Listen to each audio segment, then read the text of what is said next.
નમસ્કાર દર્શક મિત્રો, હિન્દ ગર્જના ન્યૂઝમાં આપ સૌનું હાર્દિક સ્વાગત છે।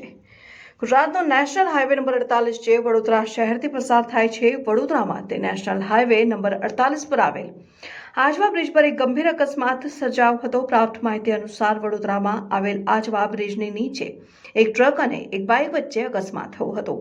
અકસ્માત એટલો ગંભીર હતો કે આજુબાજુથી પબ્લિકના ટોળે ટોળા ઉમટી પડ્યા હતા। આ અકસ્માતમાં બાઇક ચાલકનું મોત નીપજ્યું હતું, તેમજ એ બાઇક ચાલક સાથે જે બાળકી હતી તે બાળકીને પણ એટલી ગંભીર ઈજા થઈ હતી કે બાળકીની ગંભીરતા જોઈને બાળકીને હોસ્પિટલ ખસેડવામાં આવી હતી। અકસ્માત સર્જાતા જ હાઈવે પોલીસ અને સ્થાનિક કપુરાઈ પોલીસની ટીમ પણ ઘટના સ્થળે પહોંચી ગઈ હતી। પોલીસે ઘટના સ્થળે પહોંચીને કાયદેસરની કાર્યવાહી હાથ ધરી હતી।